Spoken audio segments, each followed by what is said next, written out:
Hi, my name is Dave Mark, and I'm the president and lead designer of Intrinsic Algorithm in Omaha, Nebraska. What you're about to view is a walkthrough presentation of the demo of our game Airline Traffic Manager. All of the information you're going to see is copyright 2004 of Intrinsic Algorithm and is confidential, so please do not distribute it without permission. What we set out to do was to create a technical proof of concept to allow us to work out the technical details of the game, as well as to create the game management engine to do the complex calculations of time management, etc. It also allowed us to do one of the most unique and complex portions of our game, the passenger generation algorithms for selecting origins and destinations, generating travel preferences, and booking itineraries. It also allowed us to focus on the creation of our artificial intelligence system for those passengers, for flights, for facilities such as gates, and of course for the airlines, doing such things as selection of aircraft fleets, building of route networks, and the creation and management of schedules.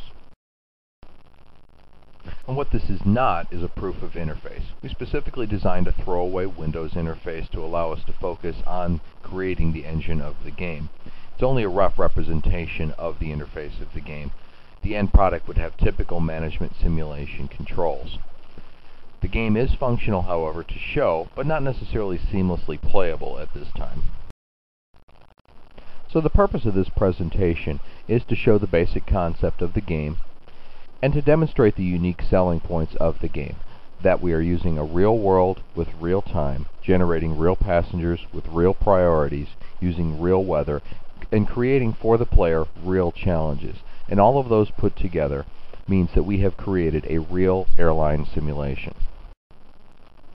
If you look at our basic map screen, you see that the game area encompasses everything from Alaska to San Juan, Puerto Rico, from Nova Scotia down to Honolulu, Hawaii. If you look at the bottom of the screen, you see that we currently have it set for Wednesday, March 24th, and it is 8 o'clock Greenwich Mean Time, which means that it's only 3 o'clock in the morning Eastern Standard Time. Notice that we do have the time zones listed across the bottom. Currently the sim rate is set to 1x, which means that 1 second of real time is equal to 1 second of game time. Currently we have available all the way up to 1024, so that 1 second of real time means that 1,000 seconds is flying by in game time. At the moment, and this is right after starting the game, we have over 1 million passengers generated in the game, and of which at the moment 44,000 of them have booked itineraries. And again, this is right after starting the simulation. As we zoom further in, you realize that you have more cities that you can see. Continuing to zoom in, the smaller and smaller cities become visible, all the way down to the base zoom level of the game, where we have obviously large cities such as Dallas, Fort Worth, and Houston, medium cities such as Oklahoma City, Albuquerque, New Mexico, all the way down to such places as Odessa, Texas, Pine Bluff, Arkansas, and Enid, Oklahoma. If we were to select Lawton, Oklahoma, you'd see that it has a population of 111,000 people. There's only the one airport in the area, that is Lawton Fort Sill Regional, and it's only being served by 2 of the airlines in the game.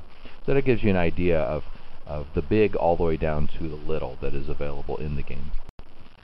If we were to zoom in on some of the details of these cities, for example, the Bay Area of California, that has its 6.5 million population. In this running of the game, it's being served by quite a number of airlines with various numbers of flights during the course of the day.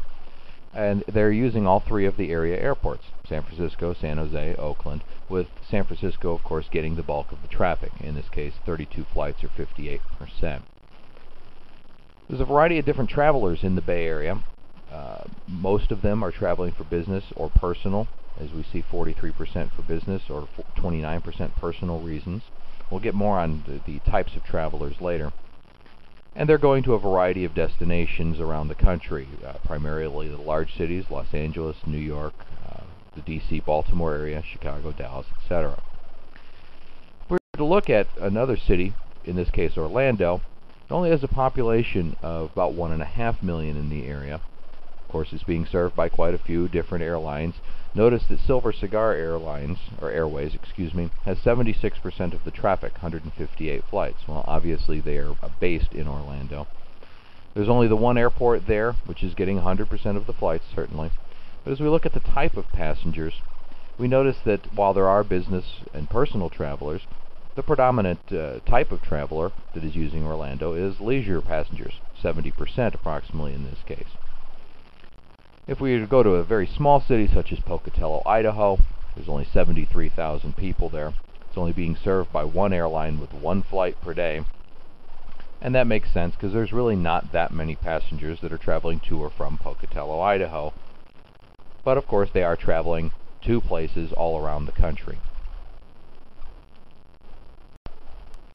As we look at the map again, we see that we've changed overlays. We're no longer looking at the cities themselves, we're looking at the airports. In this case, the crowded Northeast.